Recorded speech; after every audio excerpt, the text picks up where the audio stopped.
días. Buenos días.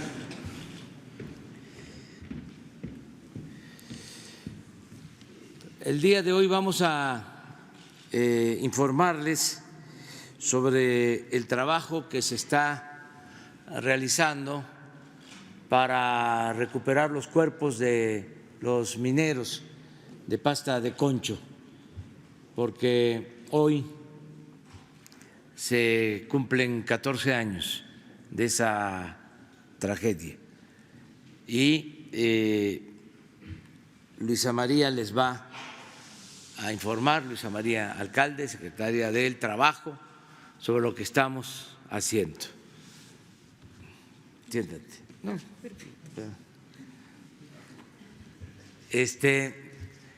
Y también hoy es un día importante porque un día como hoy, en 1913, se creó el Ejército Mexicano, el actual ejército. Entonces vamos a conmemorar esta fecha haciendo un homenaje a los soldados de México. Siempre hemos sostenido que el ejército mexicano es, por su origen, distinto a otros ejércitos del mundo. Este ejército nuestro surge para defender la legalidad cuando se lleva a cabo un golpe de Estado en contra del presidente Francisco I. Madero y del vicepresidente José María Pino Suárez. Un gobernador, Venustiano Carranza, gobernador de Coahuila, un día como hoy promueve que el Congreso local de ese estado se pronuncie en contra del golpe de Estado y se le otorgan al gobernador facultades para la integración de un ejército que restablezca la legalidad y que luche contra la tiranía. Eso es lo que hoy se conmemora. Al mismo tiempo,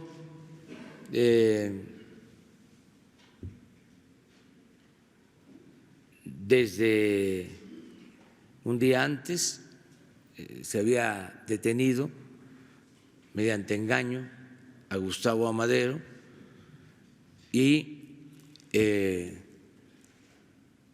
un 19 de febrero también de ese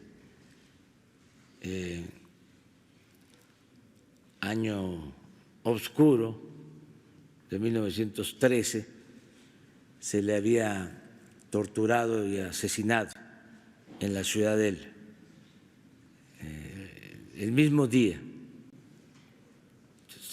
detienen al presidente Madero,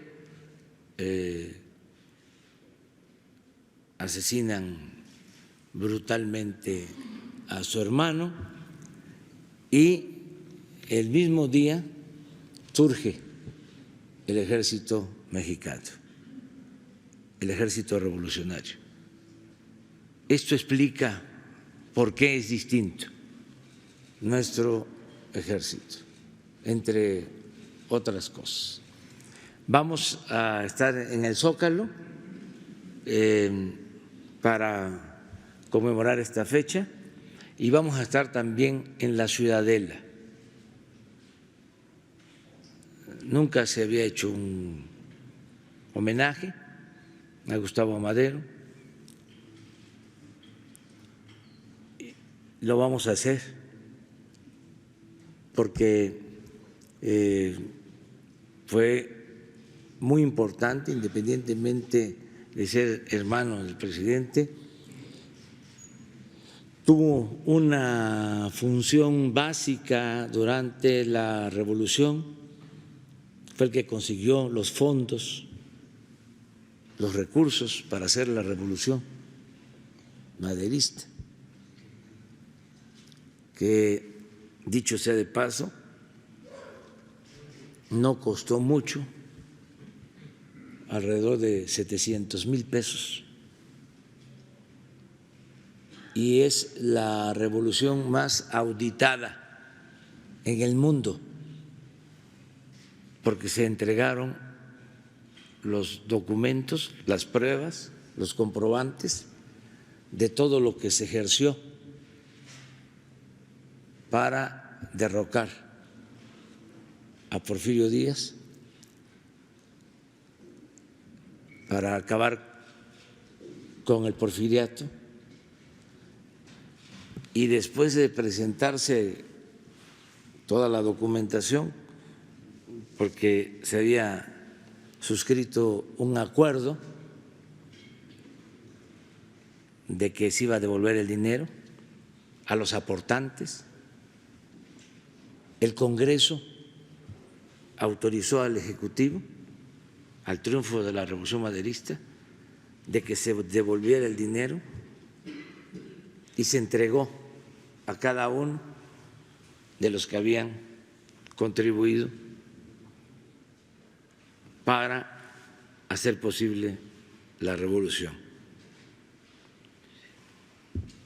Y tuvo Gustavo Madero pues también otras tareas, de modo que vamos a estar en la Ciudadela en la tarde para conmemorar estos dos actos. Eso es lo que tenemos para el día de hoy, y empezamos, si les parece, con Luisa María, y luego abrimos para preguntas y respuestas.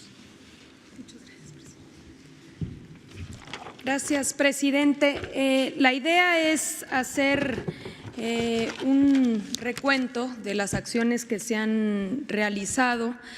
Hoy se cumplen 14 años de esa tragedia, esa explosión en la mina de pasta de Conchos, donde perdieron la vida 65 mineros, 63 de ellos aún continúan atrapados. El 1 de mayo del año pasado se le instruyó a la Secretaría del Trabajo por parte del presidente Andrés Manuel López Obrador iniciar todas las actividades con miras a el rescate de pasta de Conchos. La Secretaría del Trabajo conformó el Comité para la Reparación y la Justicia de Pasta de Conchos, que es integrado por las familias, por las diferentes dependencias del gobierno y por expertos en la materia. Dicho comité conformó a su vez un grupo técnico que nos pudiera ayudar a analizar el incidente y determinar el método del rescate. La Secretaría del Trabajo recopiló un expediente único de más de 1,000 fojas conformado por toda la documentación disponible sobre el accidente de pasta de Conchos, que se encontraba en manos de la empresa, en la Secretaría de Economía, en la Subsecretaría de Minas y en diferentes áreas de la propia Secretaría del Trabajo y Previsión Social. Y este expediente único fue traducido al inglés por la siguiente razón. Como ya se sabe también, se invitó a conformar al grupo técnico a expertos internacionales de los países que tienen mayor experiencia en este tipo de minas de carbón. Se invitó a Alemania, Australia, China y Estados Unidos para que designaran a los mejores expertos de sus países en este tipo de minas. Es así que el grupo técnico se conformó por un total de 21 expertos, 7 mexicanos y 14 extranjeros. El grupo de expertos nacionales y extranjeros analizó el expediente único, realizó una visita técnica en agosto de 2019 a Sabinas y a la región carbonífera de Coahuila para recabar toda la información útil para poder emitir su opinión. Además, se reunió con las familias de los mineros. El grupo de expertos nacionales e internacionales emitieron las siguientes consideraciones. Número 1, que se considera por unanimidad como teórica y técnicamente viable la intención del Gobierno de México de iniciar el proceso de rescate. Número 2, el desarrollo de nuevos inclinados de acceso sería probablemente el método más adecuado. Y número 3, que era imprescindible que el Gobierno de México realizara todas las pruebas preliminares sobre el terreno para poder conocer con precisión el estatus actual. Derivado de estas consideraciones de los grupos de expertos, adelante, es que la Secretaría del Trabajo firmó el 28 de octubre un convenio con el Servicio Geológico Mexicano para iniciar justamente con todos estos estudios preliminares para determinar la situación actual del subsuelo de la mina accidentada. Estudios de geología, de geofísica y de hidrogeología que aquí se describen. Adelante. Con fecha 18 de noviembre dieron inicio los trabajos justamente de todos estos estudios de gas, de agua, del subsuelo, que durarían 20 semanas. Adelante. ¿Cuáles son las conclusiones preliminares que se tienen por parte del Servicio Geológico?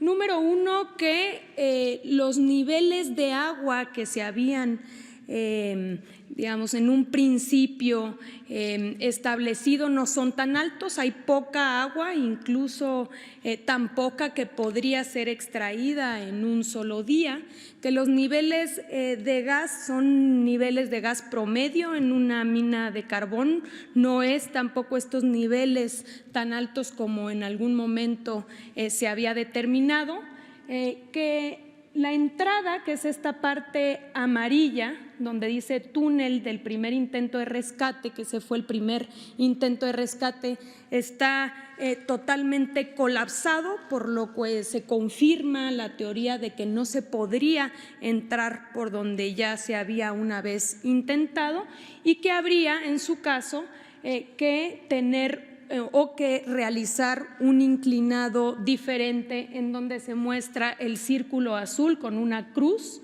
Ahí es digamos, la idea de tener un lugar para poder construir un inclinado nuevo y a partir de ahí comenzar el rescate.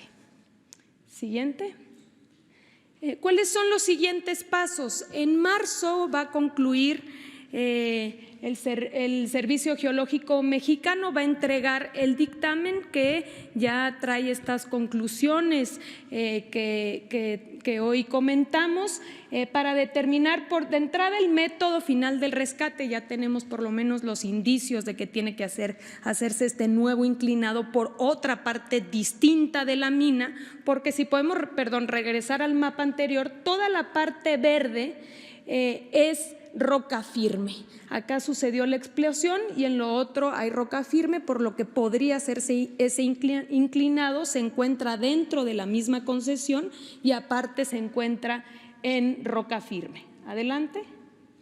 Entonces, los siguientes pasos es concluir, nos van a entregar el dictamen por parte del Servicio Geológico Mexicano, eso será en marzo, el próximo digamos, ya en unos días. A partir de ahí hay que hacer la ingeniería básica y de detalle del nuevo inclinado y a partir de ahí iniciaría todo el proceso de licitación para estar en condiciones seguramente de principios de octubre iniciar con este nuevo inclinado.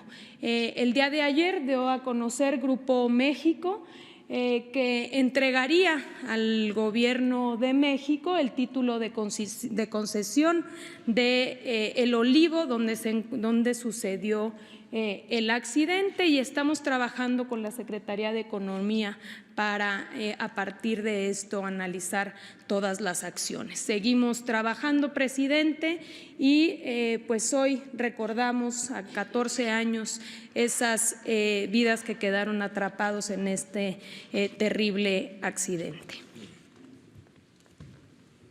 Bueno, pues esta es la información. Abrimos para preguntas y respuestas. Vámonos atrás.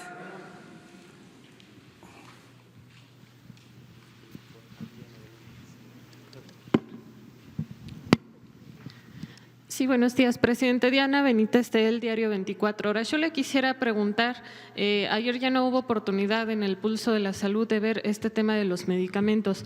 Los padres de los niños con cáncer siguen insistiendo que no les llegan los medicamentos. Ayer se rompió ya la mesa de diálogo con la Secretaría de Gobernación y al parecer van a continuar con la Secretaría de Salud. Preguntarle, ¿cuándo va a terminar ya esta situación que se ha sostenido en estos últimos meses? Gracias.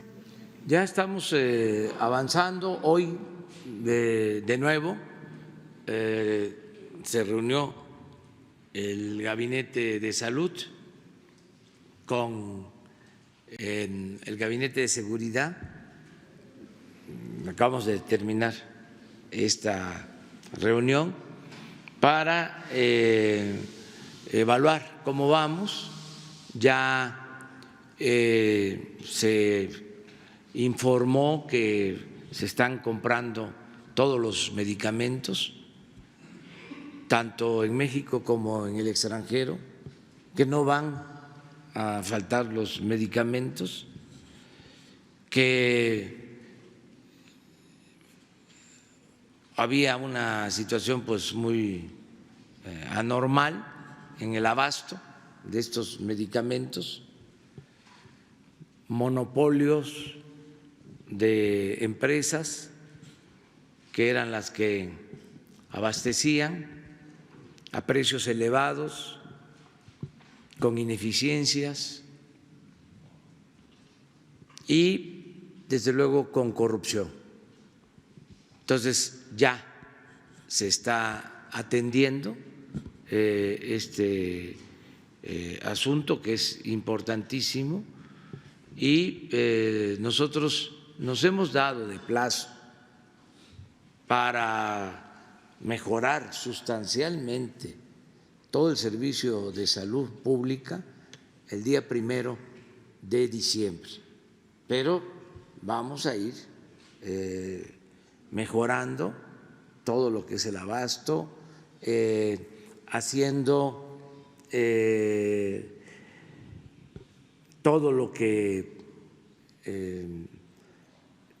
tengamos que hacer para que no falten los medicamentos, menos a los niños con cáncer, cumpliendo con nuestra responsabilidad.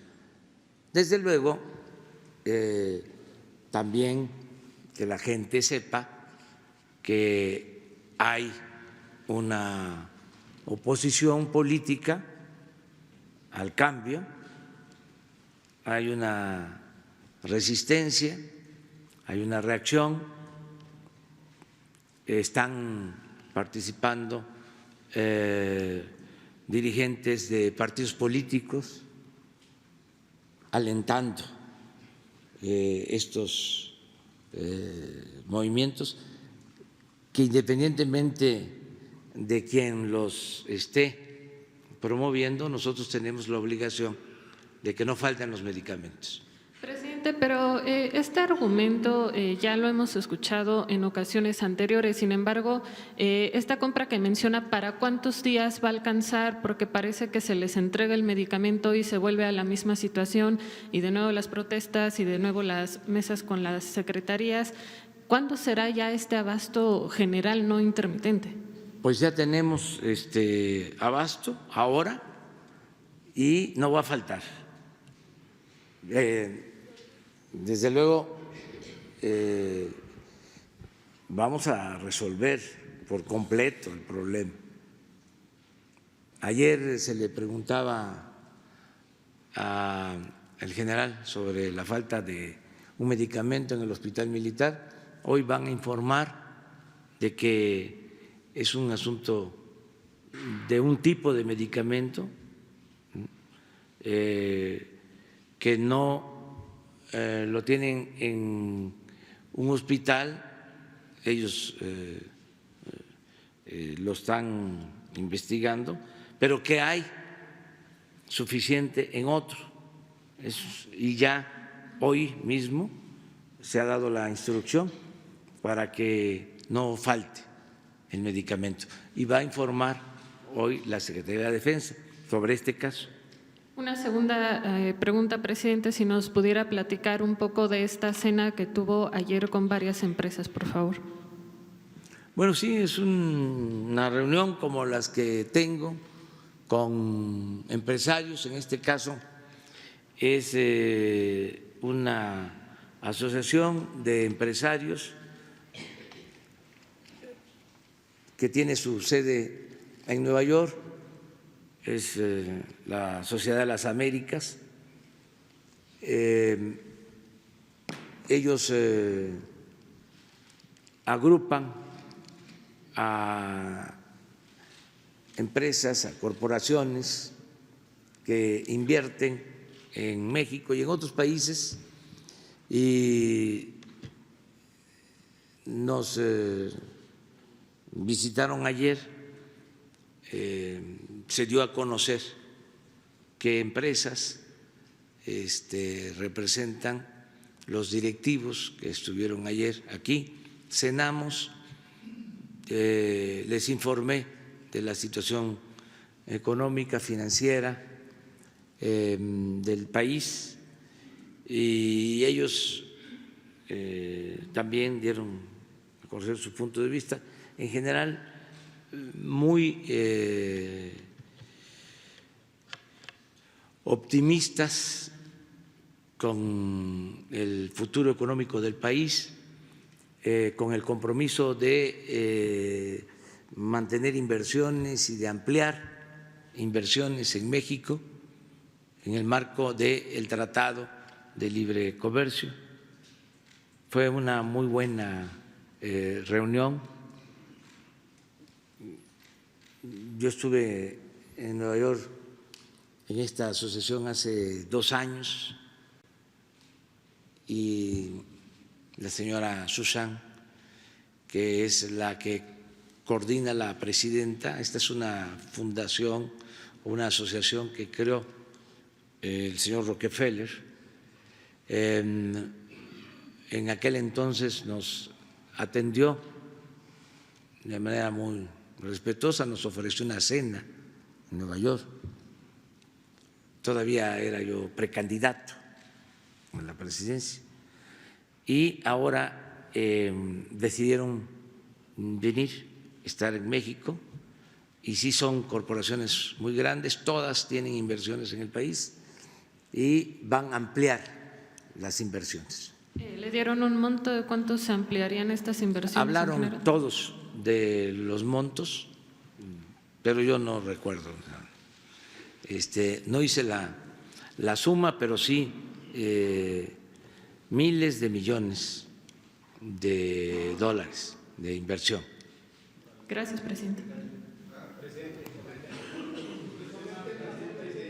Vamos atrás, no, o sea, porque para que los de atrás tengan también. Gracias, señor presidente. Urbano Barrera, del diario Acciones. Qué bueno que toca el tema de la inversión extranjera. Yo quería comentarle dos casos. Empiezo por el primero, el que tiene que ver con esto. Llegó a la Corte Internacional de Justicia de Washington una denuncia que presentan inversionistas de Estados Unidos, Canadá, Francia, Portugal, Italia y Argentina, porque les demolieron 17 inmuebles turísticos con un valor cercano a los $300 millones en Tulum, Quintana Roo.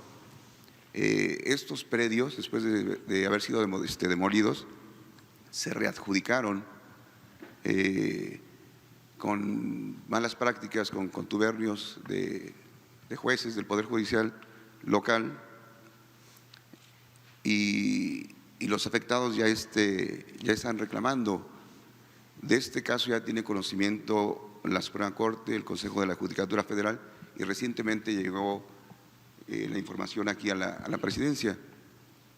La pregunta es esta: ¿qué garantías se le va a dar a los inversionistas extranjeros cuando quieran derramar fuertes inversiones? Ahorita se lo pregunto porque está por estallar este asunto en un par de semanas aquí.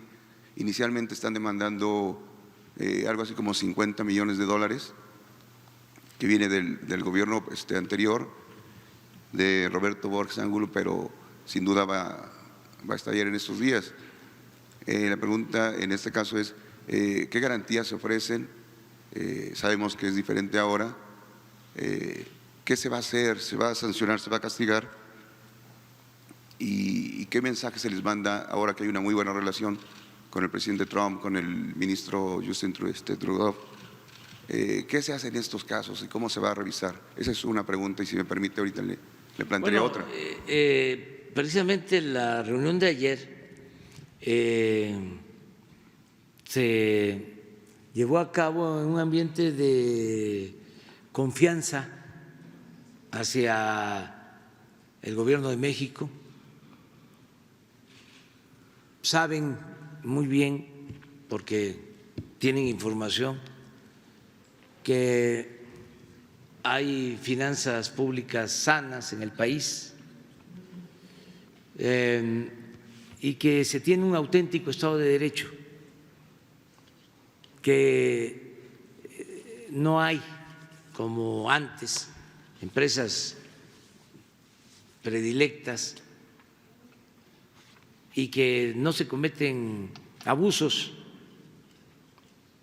que se respeta el marco legal. Antes se insistía mucho por parte de los empresarios, había desconfianza y siempre el tema era el Estado de Derecho. Ahora ya no hay esa preocupación. Ya saben de que son reglas claras, ya saben de que están garantizadas sus inversiones, ya saben que no hay corrupción. Eso ha ayudado muchísimo. Ya saben que hay piso parejo para todas las empresas, que no se tienen empresas favoritas que lo acaparan todo. Entonces, lo que viene detrás, pues lo tenemos que resolver de conformidad con la ley, y lo que nos demanden, en este caso el Poder Judicial, lo tenemos que cumplir, aun cuando se trate de actos de corrupción o de abusos de autoridad de las anteriores administraciones. Tenemos que hacernos responsables. Pero estuvo, por ejemplo, anoche el representante de Chevron, que tienen contratos para explotar petróleo en aguas profundas. satisfecho, contento de que no han tenido problema. Estuvo el representante de Amazon, que están invirtiendo en México y que están contentos. Algunos de ellos dijeron que recuerdo de una corporación que dijo que tenían en sus políticas como definición invertir en 2 países y uno era México. Y el secretario de Hacienda les preguntó, para no quedarse con la duda, que si cuál era el otro país, y dijo el representante de la empresa, China. Entonces, estuvieron de Sempra, que tenían las diferencias con lo de los gasoductos y que ahora quieren invertir porque quieren transportar gas de Texas a Baja California y embarcarlo, exportarlo a Asia. Es una inversión cuantiosa. Entonces, es muy buena la relación con el sector empresarial de México y en el extranjero. Muy bien. La segunda, señor presidente, que tiene que ver también con corrupción, un caso más amable. Resaltar la importancia de la conferencia mañanera, ¿no? de esta comunicación horizontal. Se lo digo porque yo aquí le planteaba el 19 de junio pasado un saqueo que hubo en el Centro Social y Deportivo Sensodep, que depende de la Secretaría de Hacienda y Desarrollo Rural. No sé si recuerda que de este deportivo se habían robado bombas de calor, tanques de diésel, se desviaron recursos y hubo varios faltantes. Usted se comprometió aquí a que se iba a hacer una investigación. Nosotros dimos seguimiento al caso, vimos que se atendió el problema, o sea, se atendió y ahorita ya concluye la investigación. Se confirma que efectivamente se sustrajeron 2 bombas de calor con un valor superior a los 2 millones de pesos. Se confirma que los tanques los vendieron como fierro viejo. Se confirma que el personal se hacía autopréstamos, el director Pedro Hernández Solorio, autopréstamos por $500,000, $1 millón, todo esto. Se confirma que se pagaban salarios de negocios de empresas particulares en Querétaro, del dinero que salía de aquí del deportivo. Se habla más o menos de 20 aviadores, no se pagaron impuestos en 2 ejercicios y se dieron el lujo incluso de viajar con recursos del Sensodep, de la Secretaría de Agricultura, al Mundial de Fútbol de Rusia. Había hay mucha corrupción. Afortunadamente, después de que se planteó el asunto aquí, se dio atención y eso se solucionó. Vemos la importancia de la conferencia mañanera. Los usuarios del deportivo celebran que se haya hecho esto, felicitan al secretario Villalobos Arámbula, Víctor, y ahora lo que piden es que si esto conforma responsabilidades administrativas, civiles y penales, que si se va a actuar, que se va a dar vista a la unidad de inteligencia financiera y que cómo se va a desmontar todo este asunto de corrupción que se detonó aquí, que afortunadamente pues ya llega a un buen final. Muy bien, miren, terminando la conferencia va a estar Irma Heréndira Sandoval con ustedes para informar sobre dos asuntos que tenemos pendientes. Uno, el de la Comisión Nacional del Deporte. ¿Se acuerdan que antier nos pidieron que se aclarara este caso? No sé si vino la compañera. Bueno, entonces va a haber información amplia sobre esto. Y también sobre lo de la distribución del fertilizante en Guerrero, que teníamos pendiente, es otro tema.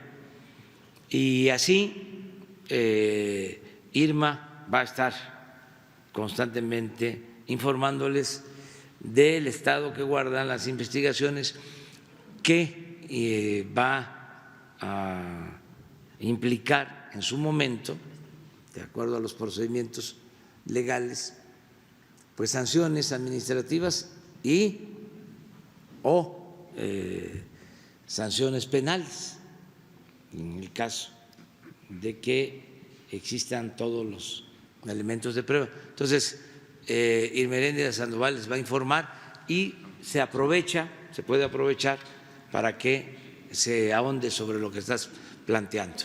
Muchas gracias. A ver. Buenos días, señor presidente. Buenos días, señora secretaria.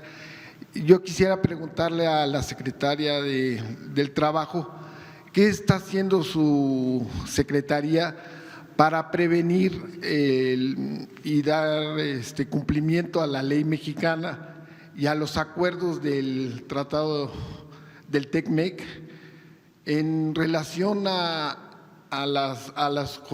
los jornaleros agrícolas? Sabemos que este grupo es muy vulnerable. Hay mujeres y hombres que trabajan en condiciones muy desfavorables y no se está dando cumplimiento a la ley mexicana en primer lugar y a los acuerdos que se firmaron en el TEC-MEC de una dignidad laboral que se tenga.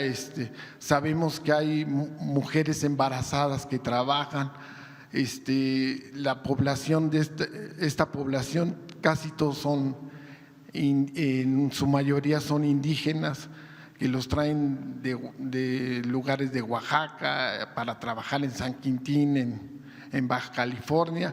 A las mujeres hay niñas trabajando, niños trabajando. Entonces no se respeta ni laboralmente y no se respeta a las mujeres. Muchas veces han tenido acosos estas mujeres.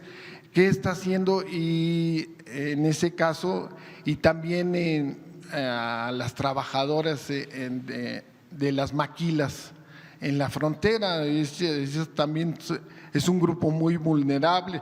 Ya sabemos todo lo que han sido víctimas las mujeres de las maquilas, las trabajadoras de la maquila.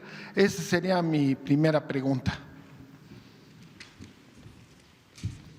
Claro que sí. Respondiendo a la pregunta, y no solo producto del TEC-MEC, sino de la propia Constitución y de la Ley Federal del Trabajo que protege a los trabajadores y a las trabajadoras mexicanas, hemos venido identificando problemáticas muy específicas, pero que se profundizan más en ciertos sectores. Tal es el caso de jornaleros, incluso de las mujeres que trabajan en la maquila. ¿Referente a qué tipo de situaciones? De entrada, la informalidad en lugares formales, o ya sea que no los registran en el Seguro Social o que los registran por debajo de lo que realmente están ganando.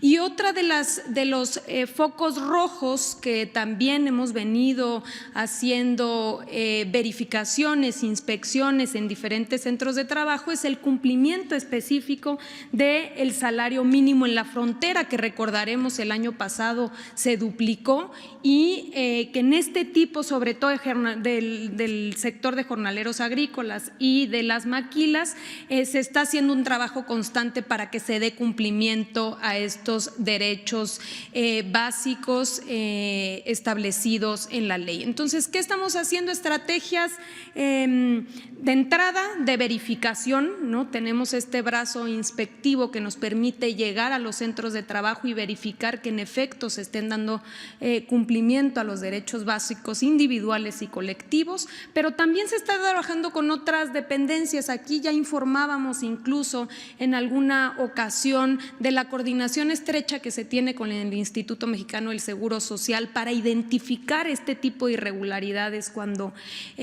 justamente los empleadores se están registrando por debajo de lo que realmente ganan los trabajadores o simplemente que no los inscriben en el Seguro Social. Y estos son los sectores, digamos, más afectados. Hemos atendido a varios grupos de jornaleros y en específico son estas, digamos, los primeros, las primeras afectaciones que le estamos dando seguimiento.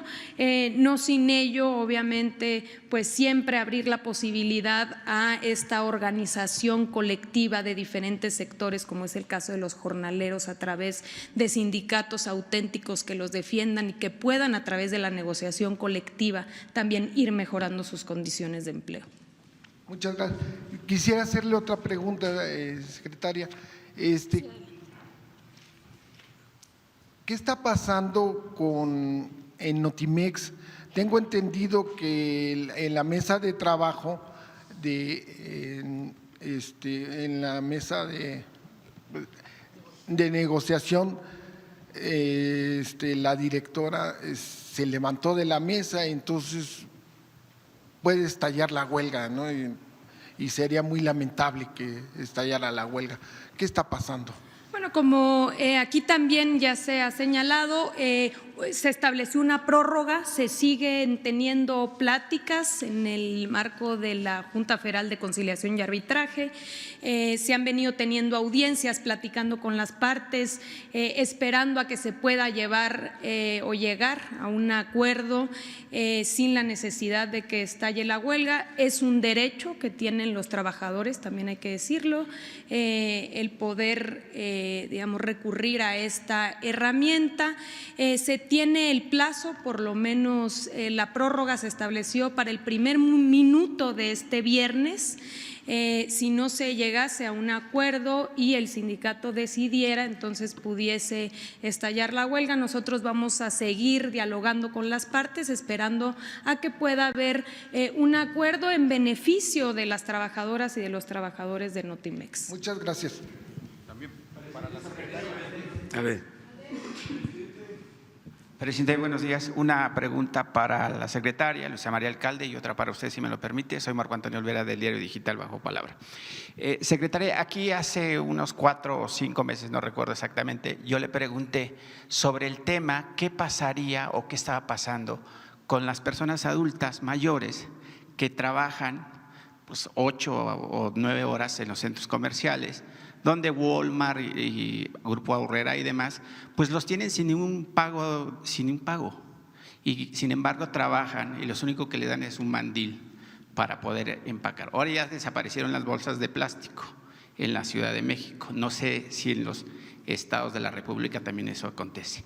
Hoy Grupo Walmart debe 10.5 mil millones de pesos de impuestos, que obviamente el SAT no sé si está trabajando en conjunto con usted para recuperar ese dinero luego de la venta de las cadenas de VIPs.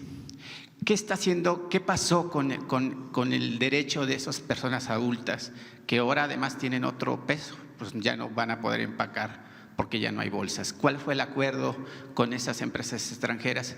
Porque claramente están violando los derechos de esas personas que además son adultas. Seguimos estableciendo pláticas, tenemos aquí una problemática específica. La condición para poder trabajar en este tipo de supermercados es que se trate de personas jubiladas. Entonces aquí estamos viendo realmente qué esquema pudiese ser conveniente para ellos, porque el problema es que de iniciar nuevamente y ser inscritos formalmente como trabajadores, entonces dejarían de recibir sus pensiones. Entonces estamos viendo, digamos, la problemática de manera más, digamos, integral para ver qué posibilidades existen de ver un mecanismo en efecto que los represente, que los cubra, que los proteja, pero sin llegar, digamos, a la necesidad de que para poder trabajar o para poder hacer estas funciones, pues dejen de recibir sus jubilaciones. La directora o RP de Grupo Walmart, se quiso lavar las manos. ¿Usted tuvo una plática con ella o con quién ha tenido pláticas de esa empresa? Específicamente quien lleva este asunto es el INAPAM. Ellos llevan este programa y con ellos hemos venido colaborando igualmente de manera informal con las tiendas departamentales, porque lo que primero queremos hacer es tener una propuesta sólida. Es decir, la problemática, como le comentaba, específica es que si ellos fuesen considerados como trabajadores de manera formal, entonces se suspendería su derecho a recibir su pensión. Entonces necesitamos buscar un esquema de entrada que sea tan flexible como es ahora, es decir, que ellos puedan no tener jornadas de 8 horas, sino que puedan tener jornadas mucho más flexibles. Como se trata de personas adultas mayores, la flexibilidad que tienen en este tipo, digamos, de funciones es poder ir o no ir cuando ellos así lo determinen. Entonces es la búsqueda, digamos, de un mecanismo que los proteja, pero que tampoco lleguemos, digamos, a afectarlos de alguna manera. Presidente, y otra pregunta para usted. Usted ha manifestado en estas mañaneras que los derechohabientes del IMSS o del ISSSTE que tienen ya su casa y que han ido pagando durante 10 o 15 años, pues que no se les despoje y mucho menos que se les esté llamando por teléfono, obligándolos a que paguen, porque algunos no tienen trabajo, algunos tienen otra situación. Sin embargo, yo quiero decirle que el director del Infonavit no ha cumplido con esa orden de no amedrentar a los derechohabientes que tienen casa. Le pongo un ejemplo y aquí traigo un documento donde el Infonavit tiene contratados a call centers para estar llamándole a la gente para que la obliguen a pagar. Obviamente tienen la obligación de pagar, pero si no tienen trabajo deben de llegar a un acuerdo. Y ahí también tienen bufetes jurídicos, uno de ellos es Barrera, Soluciones Legales y de Cobranza. Lo siguen amedrentando, presidente, tal pareciera que el secretario o el director, del Infonavit no escucha sus órdenes o sus recomendaciones, y el año pasado, en sexenios pasados, a muchos derechohabientes se les quitó 60,000 para ser exactos, se les despojaron de sus casas cuando ya habían pagado 10, 15 años y son sobre todo afectados de los estados del norte del país. ¿Cuál es realmente lo que está pasando, presidente? Porque pareciera que sus secretarios hacen caso omiso y siguen con el ADN de la corrupción y de decir, pues vamos a seguir con el tema como veníamos trabajando antes. Bueno, están cambiando las cosas, hay desde luego resistencias al cambio, eso es público y notorio. Es evidente que hay quienes no quieren cambiar, quieren mantener el mismo régimen, por eso hablo de conservadurismo, que viene de conservar, de mantener el statu quo, y nosotros queremos cambiar de verdad, transformar. estamos enfrentando eso, pero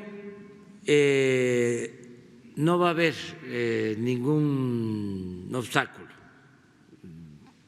Los cambios se van a llevar a cabo, se están llevando a cabo. En el caso de el Infonavit hay 3 programas. Parte del cambio y la ventaja que tenemos es que podemos hablarle directamente a la gente, como lo estamos haciendo ahora. Entonces, por más obstáculos, trabas burocráticas, la gente nos ayuda, desde luego, contando con la información que se le transmite, a que empujemos el elefante para que camine. Eso es lo que estamos haciendo. Son 3 programas en el Infonavit. Uno, el de la reestructuración de créditos. Si por alguna razón se dejó de pagar o se paga y no se termina de pagar, se puede reestructurar ese crédito. El trabajador tiene derecho a la reestructuración del crédito. Este es un programa y ya se han beneficiado miles de trabajadores con esta acción. No tengo aquí el dato, pero son miles los que han reestructurado sus créditos. Segundo, si, como sostienes, un trabajador ya pagó el 90% de su crédito, ya tiene derecho a una quita, en este caso del 10%, para tener su escritura. También ya se ha apoyado a miles de trabajadores. Y lo tercero es de que se canceló todo el proceso de desalojo. Pero este papel que traigo… Es que hay inercias. Vamos a que se termine. Lo estoy planteando para que la gente que escuche por el teléfono que si no paga los van a desalojar, pues que cuelgue. Ya tengo otra información, ya tengo otro dato, y decirles que sobre esto último se está actuando, porque en efecto despojaron a miles de trabajadores en el gobierno anterior, despachos de abogados, coyotes que manejaban la cartera del Infonavit. Incluso hay investigaciones abiertas, hay gente detenida por esos abusos. Entonces, decirle a la gente, vamos a limpiar. Y sí me hace caso el director del Infonavit y es buen servidor público. Lo que pasa que son estructuras muy grandes y muy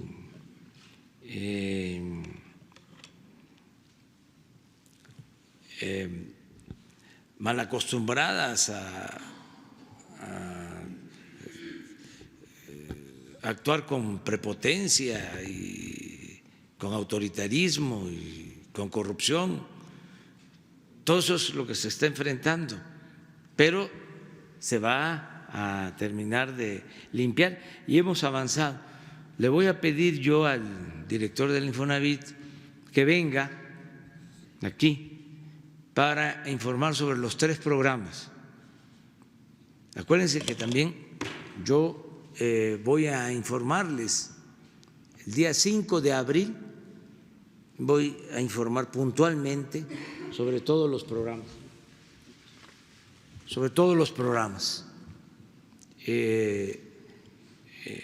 yo voy a estar informando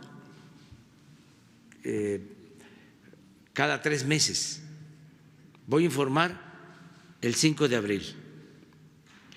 Voy a informar el 1 de julio. Voy a informar en septiembre y el 1 de diciembre. A ver, 5 de abril, 1 de julio, 1 de septiembre y 1 de diciembre. 4, como fue el año pasado. Entonces, ya ahí les doy a conocer cifras de todos estos programas, pero qué bueno que aquí estamos diariamente escuchando, ¿no?, los planteamientos de ustedes. Gracias, presidente. Aprovechando el tema de vivienda. Buenos días, presidente. Hans Salazar, ZMG Noticias, Zócalo Virtual y Grupo Político. Aprovechando el tema de vivienda que ahorita usted toca del Infonavit, el problema en el fondo de vivienda, pero del Foviste, hay una problemática que se mantiene. La situación no ha sido a la par, que ya hay beneficiados de estos 3 programas que usted ya ha puntualizado en este momento. Sigue el problema de las deudas que siguen creciendo, los despachos, toda esta dinámica que, bueno, ya no repetiría porque pues es un caso muy similar. Y en el Foviste el problema sigue creciendo, las denuncias y la problemática de los trabajadores al servicio del Estado siguen padeciendo este problema del anatocismo, el crecimiento de interés sobre interés. Quisiera yo preguntarle, presidente, al respecto, si se tiene programado algo. Ya lo había anunciado usted, pero sin embargo sigue la problemática. Y ahorita una segunda pregunta a la secretaria, si me permite. Sí, aplica lo mismo para Foviste. Las 3 acciones del Infonavit aplican para el Foviste y vamos a informar también. Le vamos a pedir al director del Foviste de que nos informe cómo va el programa y decirle también a la gente, en este caso son los servidores públicos, en el caso de el Foviste, sean de las empresas paraestatales o de las dependencias del gobierno, los trabajadores al servicio del Estado. Entonces, lo mismo, hay también resistencias, mucha corrupción, el ISSSTE y por añadidura el Foviste. Ya conocen ustedes la historia. Imagínense los que manejaron esta institución en el pasado. Eran cotos de poder, se les entregaban. Yo recuerdo que cuando hicieron el fraude del 2006, en premio a quien había ayudado en el fraude, le entregaron la subsecretaría de Educación Básica. y le entregaron el ISSSTE, etcétera, etcétera, etcétera. Ya ustedes hacen la investigación, porque digo, pero así era.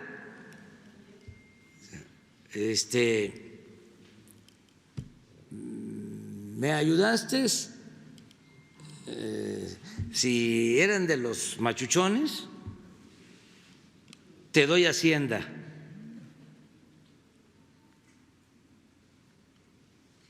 O sea, los de mero arriba que habían ayudado recomendaban a los servidores públicos. Y estoy hablando de recomendar al secretario de Hacienda, no estoy hablando nada más del ISSSTE. Claro que todo había niveles, pero así estaba. Nada más que recordar eso, pues, es un sacrilegio en estos tiempos. Se incomodan los conservadores que yo hable de este tema. Dice, ya deje de estar hablando del pasado, ya, ocúpese de su trabajo, olvídese de lo que pasó. Como diría la canción de los Bam Bam, lo que pasó, pasó. Una segunda pregunta, si me permite.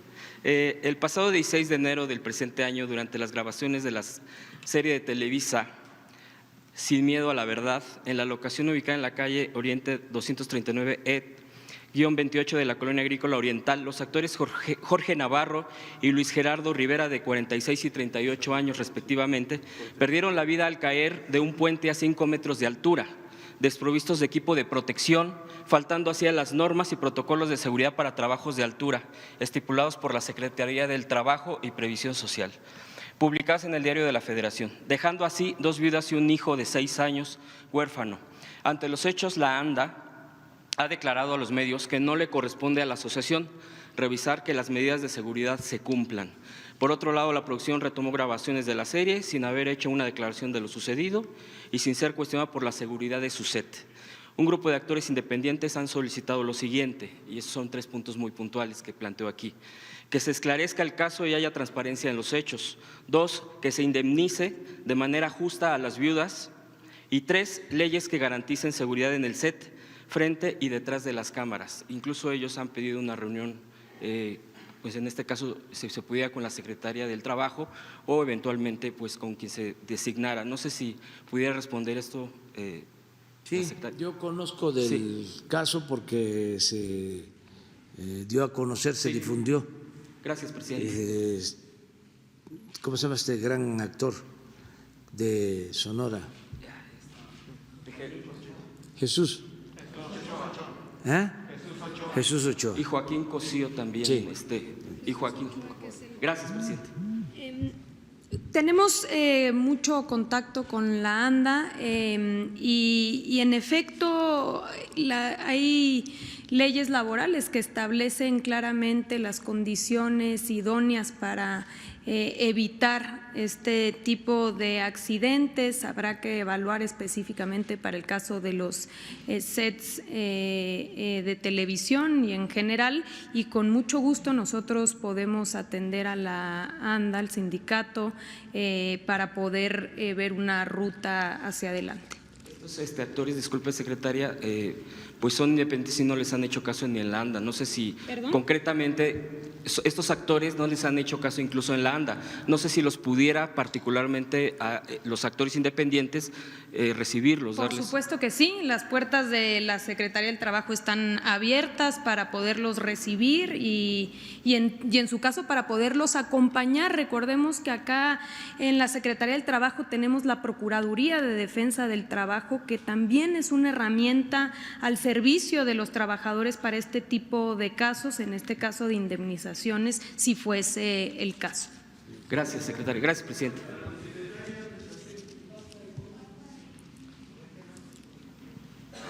Gracias, presidente. Dos preguntas. Luis Méndez, de Notimex.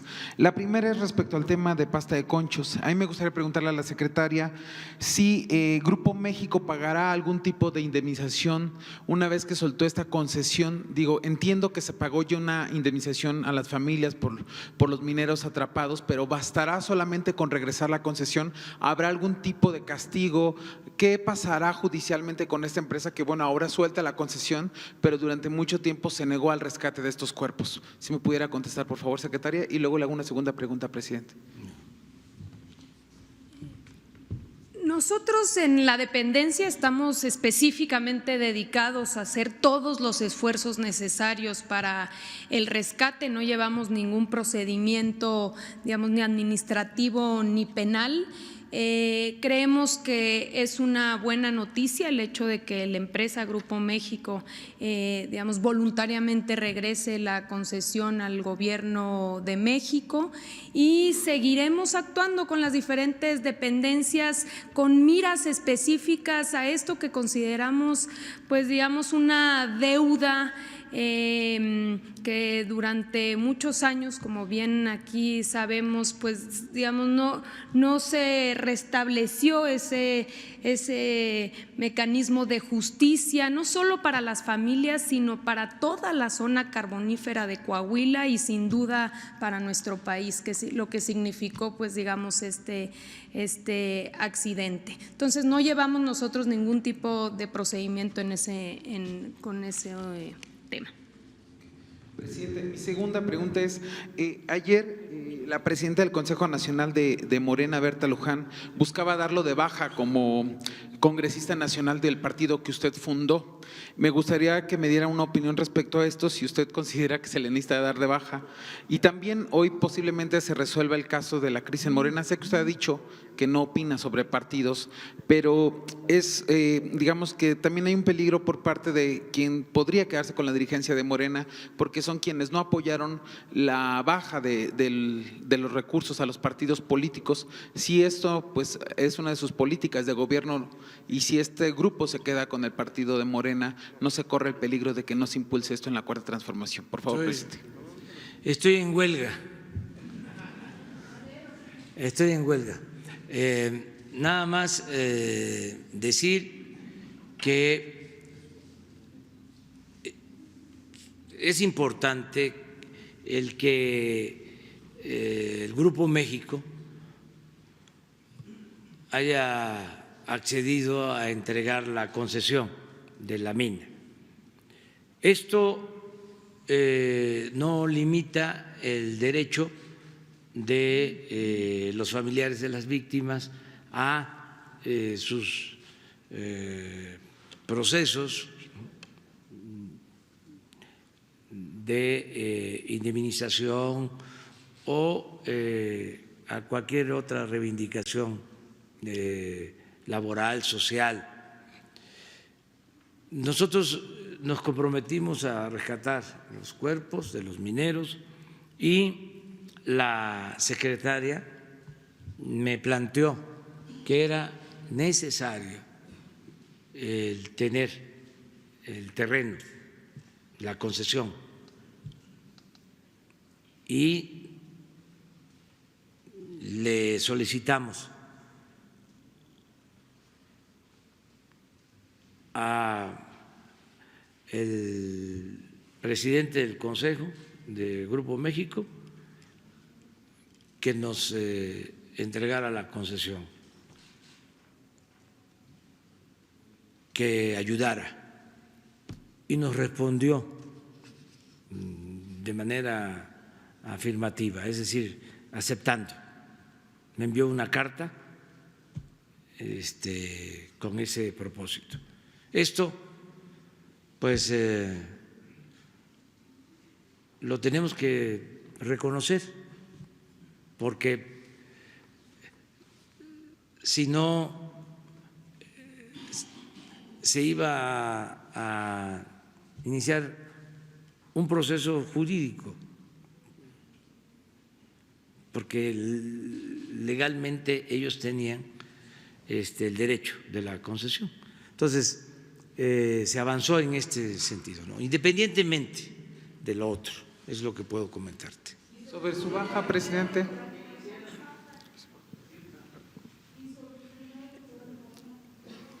Ya dije que estoy en huelga. Estoy en huelga, no puedo hablar de eso. Presidente, muchas gracias. A finales de enero, la presidenta municipal suplente, antes Misael Habana del Tanto Guerrero. A finales de enero, la presidenta municipal suplente de Acapulco y consejera de Morena, Matilde Testa, envió un documento a usted y a casi 8 secretarios de Estado, donde denuncia serias irregularidades de corrupción y nepotismo por parte de la presidenta municipal, Adela Román Ocampo. ¿Qué piensa usted al respecto? ¿La conoce la denuncia? ¿Qué se va a hacer? ¿Se va a investigar? ¿Y qué recomendaría usted a los presidentes municipales de todo el país que cometen actos de corrupción? ¿Y qué recomendaría también a la sociedad hacer con estos presidentes municipales corruptos?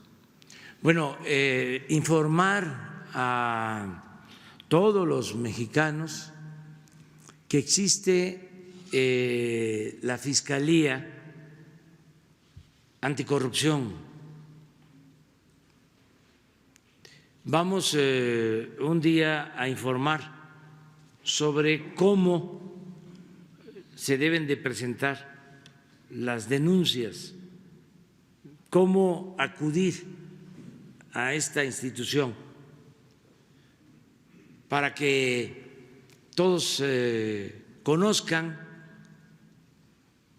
cómo presentar denuncias ante la Fiscalía Anticorrupción.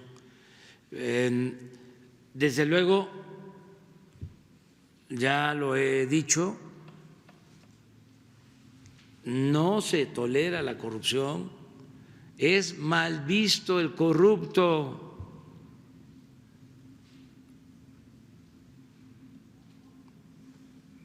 Fuchi. Pero sí conoce la denuncia, presidente, del documento que le llegó, son como 9 hojas. No lo vi. También que quede claro que nosotros nos ocupamos del gobierno federal. Los gobiernos locales tienen que regirse por los poderes legislativo, en el caso del Poder Judicial, son los jueces de los tribunales superiores de justicia los que deben de actuar. Incluso hay en cada gobierno estatal lo mismo, oficinas de fiscalización que deben de ocuparse de estos casos. Y existe, repito, la Fiscalía Anticorrupción, que no se permita a nadie la corrupción. Y aunque se nos cuestione, es realmente inaceptable que los servidores públicos utilicen los cargos para enriquecerse, y no lo vamos a celebrar nunca. Es algo que ya no se va a festinar, pero corresponde a las instancias estatales, municipales. También, hablando en plata, en la medida de que se vayan acercando los procesos electorales, no es tu caso, como muchos servidores públicos estatales o federales van a aspirar a ser candidatos.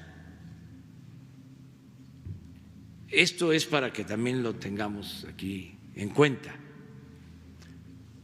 se van a hacer acusaciones, ¿sí?, con mayor intensidad.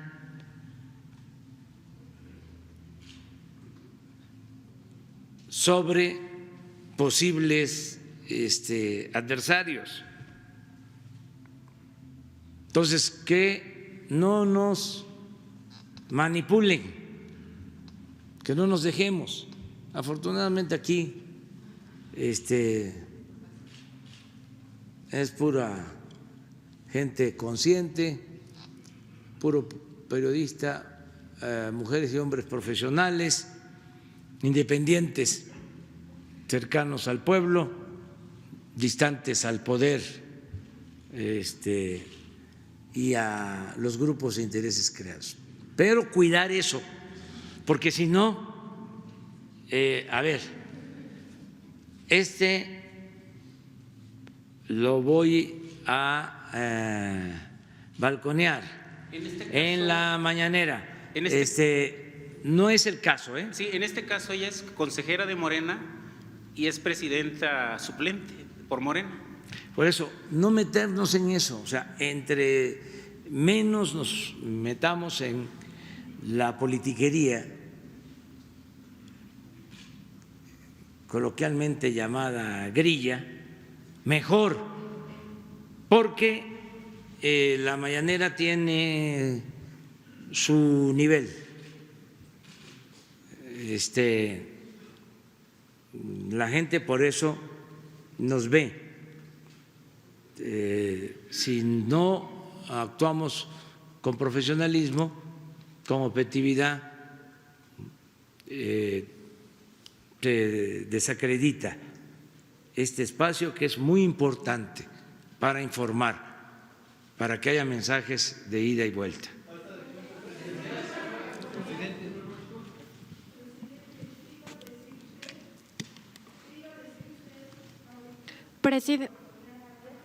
¿Para qué?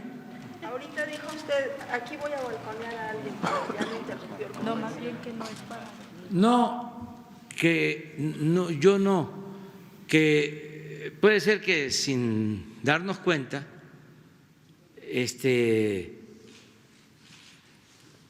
nos quieran manipular y nos lancemos en contra de alguien, ¿sí?, que pueda ser en el futuro un rival o un adversario de otro candidato en potencia. O sea, cuidar eso nada más nosotros. Claro, somos libres, prohibido prohibir. La línea es que no hay línea y que la prensa se regula con la prensa, no hay censura. De todas maneras, en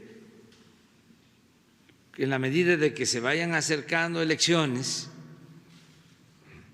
se va a ir calentando, como es natural en México y en cualquier parte del mundo.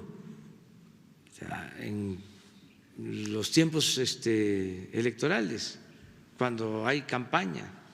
Entonces, que nosotros procuremos alejarnos de eso, levantar la mira y actuar con profesionalismo. Presidente, buenos días. Nancy Flores, de la revista Contralínea.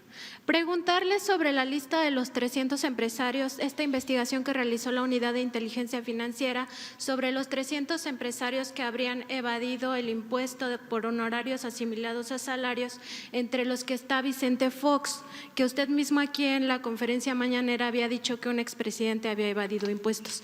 Si ha habido algún avance de estas investigaciones, si le han presentado algún reporte, si es un tema que le interesa pues llegar hasta el fondo, porque bueno, estos empresarios, había incluso de la industria del outsourcing, un tema que usted también le ha interesado que se limpie, ¿no?, esto del outsourcing malo. Entonces, preguntarle si tiene algún avance de esto, si le han reportado algo. No todavía, pero voy a pedir un informe a la Procuraduría Fiscal, que es la que está llevando estos asuntos que están en tribunales, algunos ya resueltos, otros en proceso. Voy a pedir el informe. Y sobre otro tema, en la revista Contralínea hemos documentado el asunto de un río que se llama Toyac, que está entre Puebla y Tlaxcala, que está muy contaminado. La gente de ahí padece muchas más enfermedades que el resto de la población. De hecho, se habla de 13 a 20 veces más en casos de cáncer, de enfermedades renales, tumores, abortos espontáneos. Si a usted le preocupa este tema de los ríos contaminados, de todos los acuíferos, si se va a hacer algo para sanear todas estas zonas y además atender a las personas, porque muchas de ellas pues no tienen seguridad social, se gastan todo su dinero y son muy pobres. Si tiene algún plan respecto de los ríos que están altamente contaminados. Sí, gracias, presidente. Está trabajando en esto la Secretaría de Medio Ambiente y sí es un problema grave la contaminación de los ríos, el Lerma, la Toyac, la mayoría desgraciadamente de los ríos, y se producen enfermedades graves por esta contaminación. La Secretaría de Medio Ambiente nos va a presentar todo un diagnóstico y un plan que se está elaborando con este propósito de limpiar los ríos, que funcionen plantas de tratamiento que se han comprado y quedaron ahí arrumbadas, y también poner orden desde el punto de vista legal, que se castigue a quienes tiren desechos, aguas negras, incluso metales contaminantes a los ríos. Ese es un plan de la Secretaría del Medio Ambiente. Qué bien que lo tratas, porque son avisos, ¿sí?, para nosotros, o sea, son llamados de atención para atender esto. Gracias, presidente.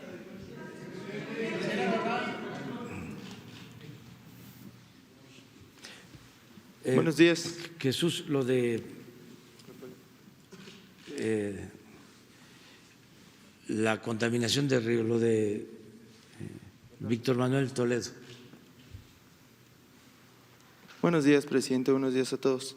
Antonio López de La Razón. Tengo un par de preguntas. La primera para la Secretaria del Trabajo, que nos platique, por favor, ya se comenzaron los trabajos preliminares para el rescate de estos cuerpos en Pasta de Conchos. Saber cuánto dinero se ha ejercido en todos estos estudios geológicos y cuánto es el dinero cuál es el recurso total que se prevé utilizar. También saber si ya en octubre, conforme nos lo presentó, se estará rescatando ya los cuerpos, y pues qué mensaje le daría a los familiares de estos mineros a 14 años de lo sucedido. Gracias. Pues el mensaje y la instrucción presidencial es no descansar hasta que logremos el rescate. Se hizo un convenio, como aquí lo presentamos, con el Servicio Geológico Mexicano, que podemos poner a su disposición, si no mal recuerdo, de cerca de 6 millones de pesos para poder hacer estos estudios.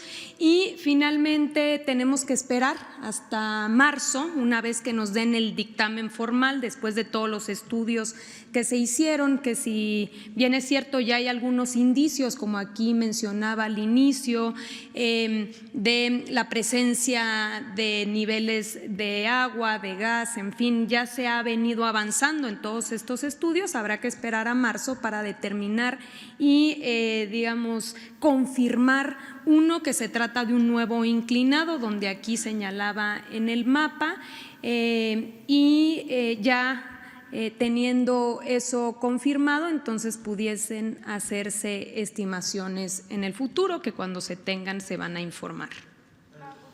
Los gobiernos, si quieres, cómo nos han respondido, también agradecerle a los alemanes.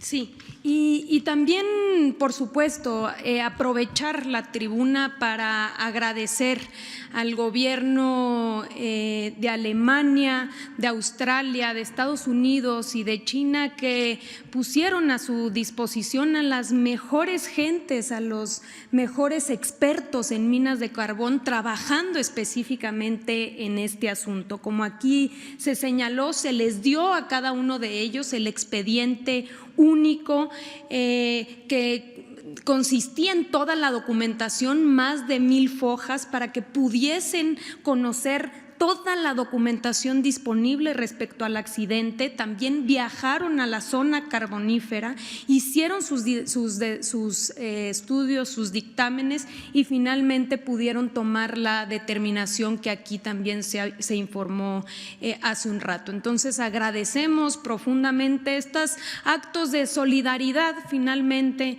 que se hicieron con el Gobierno de México con miras a poder rescatar y tener este acto de justicia. ¿Todo en esos estudios geológicos? Bueno, haremos todo lo posible. Lo que sí sabemos es ya más o menos cuáles son las condiciones de la mina y ya tenemos, digamos, un plan que, insisto, para marzo hay que solamente confirmarlo de cómo entraríamos y cómo a través de esa entrada y ese inclinado podríamos acceder donde pudiesen estar, digamos, los restos de los mineros. ¿Cuánto tiempo llevaría todo este procedimiento? Pues hay que tomar la palabra, ¿no? Que nos las dé el presidente. Todavía sería precipitado decirlo, tiene que confirmarse que se trata de digamos, que en efecto vamos a hacer ese inclinado. No va a ser sencillo, no es un tema de par de años, quizá estaremos hablando de unos 3 años aproximadamente, a reserva de que pueda confirmarse una vez se tenga el dictamen del Servicio Geológico Mexicano. A partir de ahí, entonces, hay que hacer toda la ingeniería de cómo sería ese inclinado. Por eso estamos más o menos previendo que después de las licitaciones y de los trámites pudiésemos estar iniciando, digamos, a partir de 1 de octubre. Señor presidente, muchas gracias. Ayer se aprueba el endurecimiento a las penas contra el feminicidio. De 40 a 45 años es la pena máxima. Se aprueba tras 10 meses de haber permanecido en la congeladora esta iniciativa. Se aprueba también de forma unánime, solamente una legisladora votó en contra. Saber qué opinión le merece. ¿Considera usted que es suficiente el endurecimiento de esta pena? Muchas gracias. Y también ayer usted se pronunció a favor de que se cree una fiscalía especializada para la atención de los delitos contra el feminicidio. No profundizó al respecto. Si nos puede, por favor, explicar pues cómo podría pues crearse esta fiscalía, si usted estaría pues o se podría impulsar desde el Ejecutivo como una iniciativa preferente. Muchas gracias. Sí, hacer todo lo que se necesite para enfrentar el problema lamentable, doloroso del feminicidio. Y se está haciendo. Yo celebro que se haya aprobado esta iniciativa y también no descartarlo de la Fiscalía y verlo tanto en el ámbito estatal como federal. En el caso de los sucesos lamentables recientes de asesinatos de una mujer, una niña que dolió mucho, conmocionó a la sociedad. Toda la investigación está a cargo de el gobierno de la ciudad y le tenemos mucha confianza a la jefa de gobierno, a Claudia Sheinbaum, y estamos seguros de que cada vez se va a conocer más sobre estos lamentables casos, repito, y yo insisto, porque ya ven, soy perseverante, yo insisto que hay que atender las causas, que sí,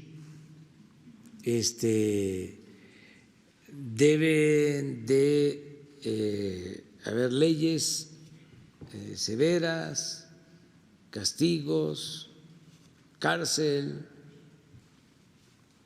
medidas coercitivas, pero lo mero principal es luchar por una sociedad mejor. Le planteaba, presidente, que la iniciativa se aprueba tras 10 meses de permanecer en la congeladora. ¿Será producto de la presión social que se haya aprobado? Sí, desde luego, desde luego. Por eso es importante la participación de los ciudadanos. Si no hubiese tomado Villa y Zapata la Ciudad de México, no se hubiese promulgado la ley agraria del 6 de enero de 1915 para garantizar el derecho de los campesinos a la tierra. Si no hubiese habido revolución, no se hubiese contado con la Constitución del 17. O sea, los movimientos sociales son los que permiten que haya avances en el terreno de la justicia. Entonces, todo lo que se puede hacer por conseguir una sociedad mejor se tiene que llevar a cabo. O sea, yo celebro que estos asuntos se ventilen, se discutan, que haya debate, que se conozcan las causas, que se profundice, porque antes no se hablaba de esto. Ahora hay una sociedad muy participativa. ¿Impulsaría usted el tema de la Fiscalía como iniciativa preferente del Ejecutivo? Sí, en el caso de que eso sea lo que se requiera, se necesite. No quiero dejar de considerar lo que están haciendo en el gobierno de la ciudad. Están trabajando sobre este asunto y ayuda mucho el que sigamos insistiendo en que debe de haber justicia, en el sentido amplio de la palabra, y que se tiene que acabar con la corrupción y con la impunidad, y que tenemos que fortalecer valores culturales, morales, espirituales, y que debe de procurarse la unidad en las familias, evitar la desintegración de las familias. Y aunque no les guste, se debe de moralizar la vida pública, purificar la vida pública, es más, porque eso calienta más.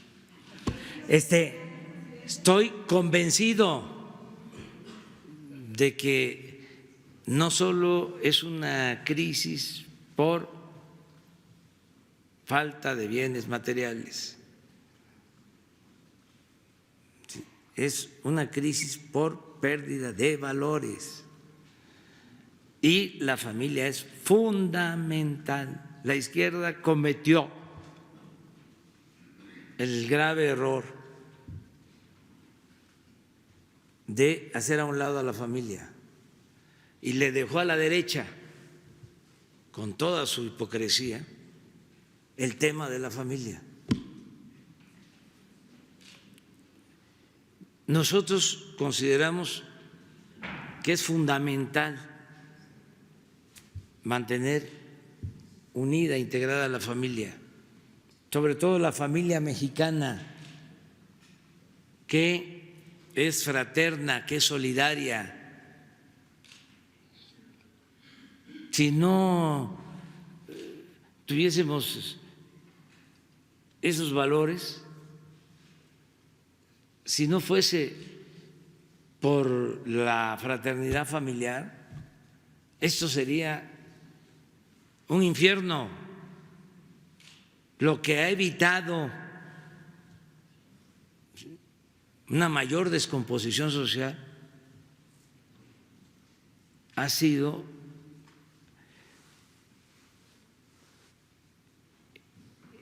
el valor que tiene para los mexicanos, que tiene para todos nosotros la familia. Es la principal institución de seguridad social. Entonces, eso lo tenemos que seguir planteando y no dejar la parte legal, no dejar las reformas a la Constitución, las leyes, el castigo, las cárceles,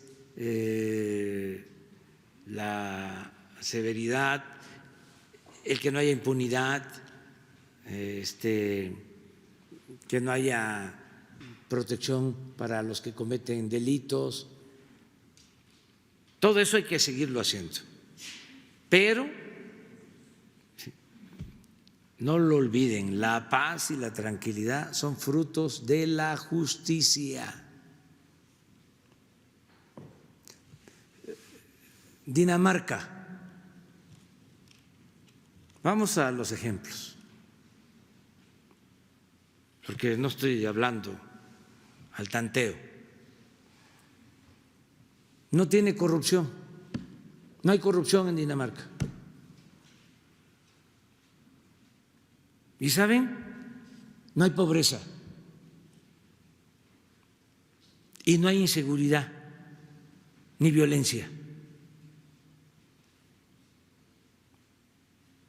No hay corrupción. Y está demostrado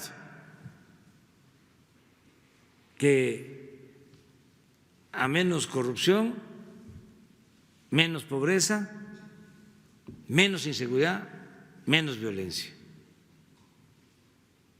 Entonces, nosotros vamos sobre ese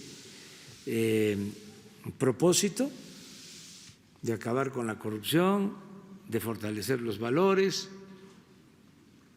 y esto va a ayudarnos a tener una sociedad mejor y a que no se cometan estas atrocidades que son producto de la descomposición social. El hombre es producto y la mujer de circunstancias. Entonces hay que cambiar las circunstancias. Buenas tardes, presidente. Buenos días. Alberto Rodríguez, SDP Noticias. Precisamente sobre estos cambios culturales que se pueden impulsar para que el feminicidio quede en el pasado, para que la violencia de género quede en el pasado. Grupos feministas le solicitan, lo exhortan a hacer cosas que están en la cancha del gobierno federal, 3 en específico. Una es capacitar a todos los servidores públicos federales y procurar que en los estados y municipios también suceda, darles una capacitación sobre conciencia y violencia de género. Otra es que se incluyan temas feministas en los libros de texto desde primaria, cuando menos historia del feminismo en libros de texto desde primaria. Y lo tercero es una campaña amplia, como la que se está haciendo esta de Juntos por la Paz, en la que se denuncie la cultura machista. Y bueno, yo entiendo de buena fuente que este tipo de campañas amplias a nivel nacional sí funcionan. El gobierno está pensando, aunque sea en estas 3 medidas, y en caso de que esté pensando en estas 3 medidas, ¿tiene una fecha de arranque para estas medidas? Son muy buenas las 3 propuestas y tienen que ver con nuestro plan de desarrollo y es lo que llevan a cabo en la Secretaría de Gobernación, en el Instituto de las Mujeres, pero vamos a ser más concretos, más eficaces, llevar a la práctica las 3 cosas que tú estás proponiendo. Todo lo que hagamos en ese sentido es bueno. Y en una segunda pregunta, usted acaba de mencionar que se puede hacer uso político de estas conferencias mañaneras, pues que llegue gente con, digamos, preguntas sembradas, como se les conoce.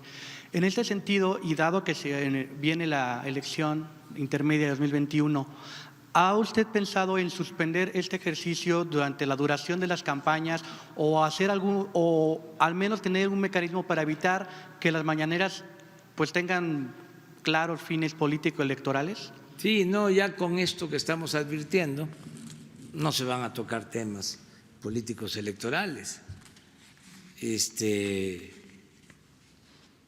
No deben tocarse esos temas. O sea, hay muchísimos temas, o sea, todos los días. O sea, pero suspender las mañaneras, imagínense. Habría fiesta en los conservas, o sea,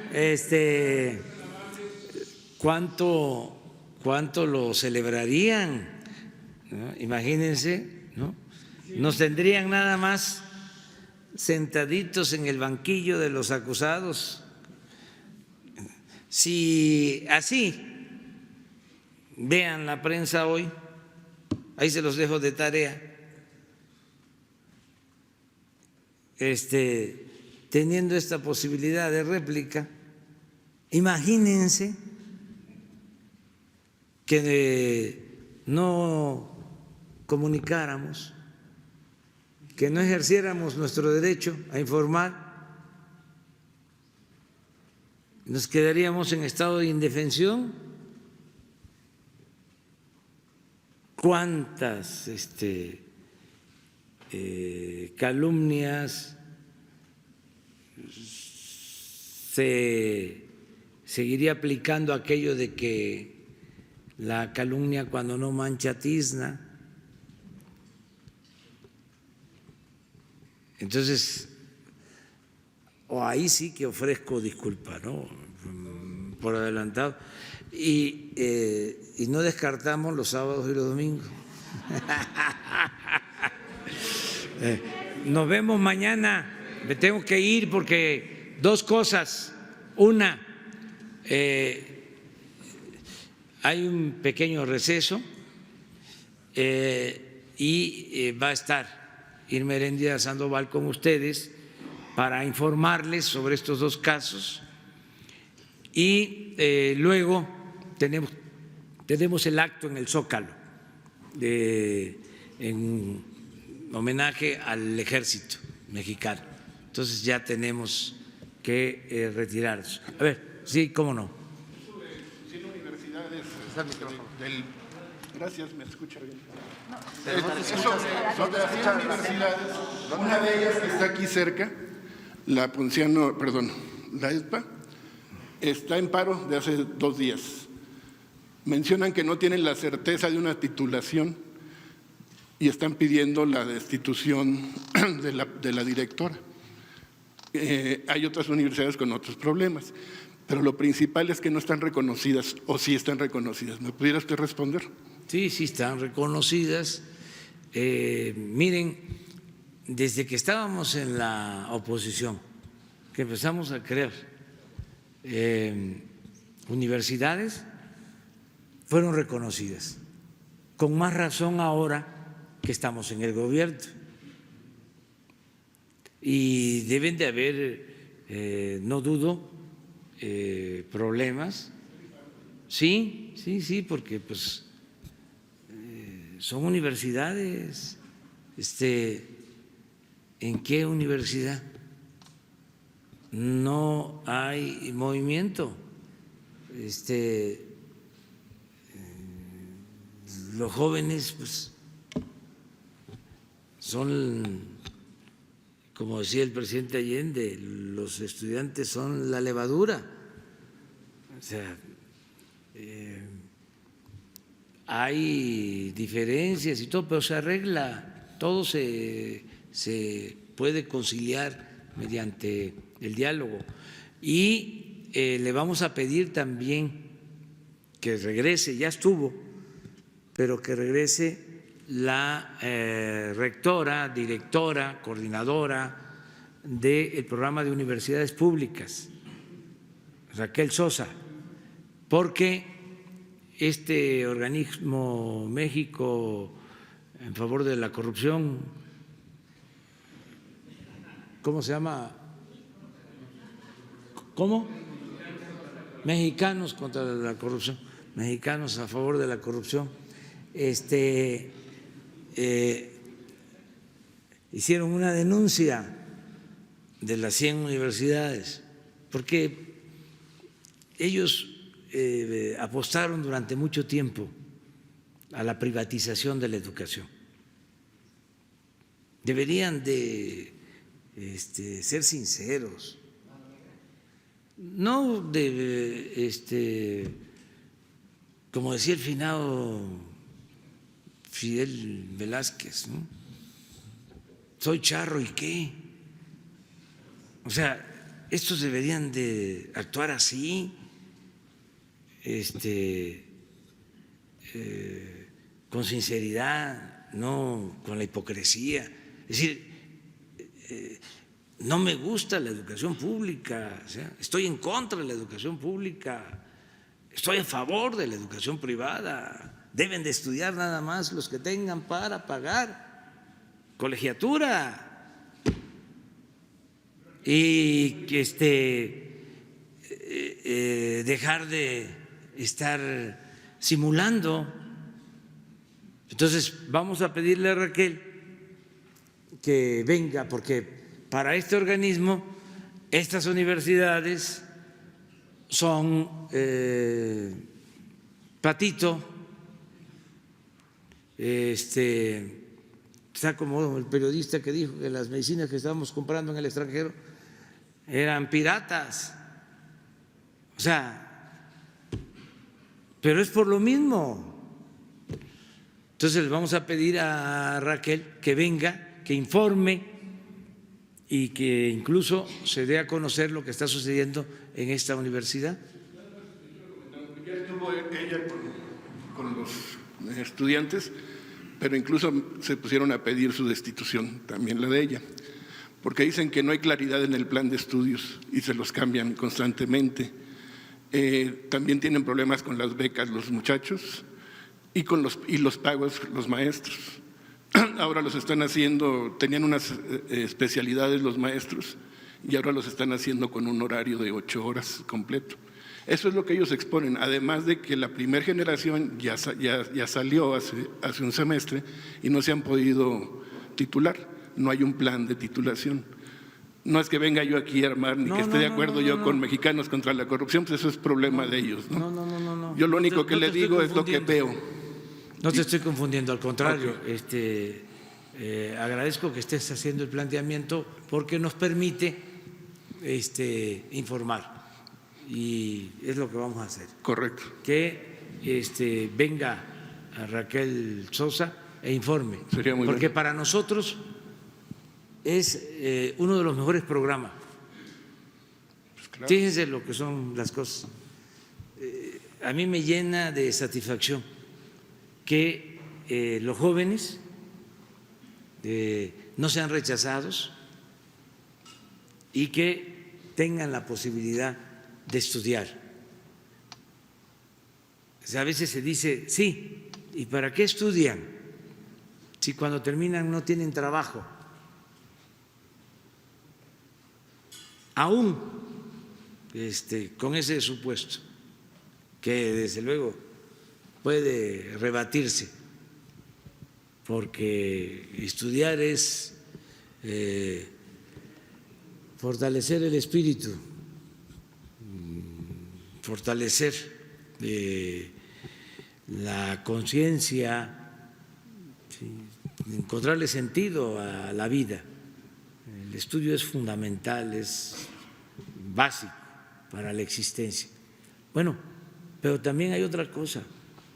Se defiende más en la vida el que estudia que el que no estudia. Entonces, el estudio nunca está de más, nunca. Aquí hemos hablado de que la escuela es el segundo hogar. Eso está probado. Si hay problemas, si hay dificultad en la familia, el segundo hogar es la escuela, ¿sí? Y ayuda a que los jóvenes se reencuentren con la convivencia que se da en las escuelas, con otros estudiantes, con la orientación de los maestros. La escuela es importantísima. Es mucho mejor la escuela que la calle, que dejar a los jóvenes sin tutela, sin posibilidad de una convivencia sana, sin ir a la escuela. Entonces, para nosotros es muy buen programa. De todas formas, le vamos a pedir a Raquel que nos explique. A mí me ayuda mucho todo esto, porque así puedo también evaluar. Así nadie está confiado de los que tienen responsabilidad de ejecutar programas. Nadie puede decir a mí que me importa, yo estoy… No, de repente aquí sale algo y a ver, ¿qué estás haciendo? Informa. Todos tenemos la obligación de informar. Entonces, que venga, Raquel. Sí. Muy bien, muchas gracias. Nos vemos.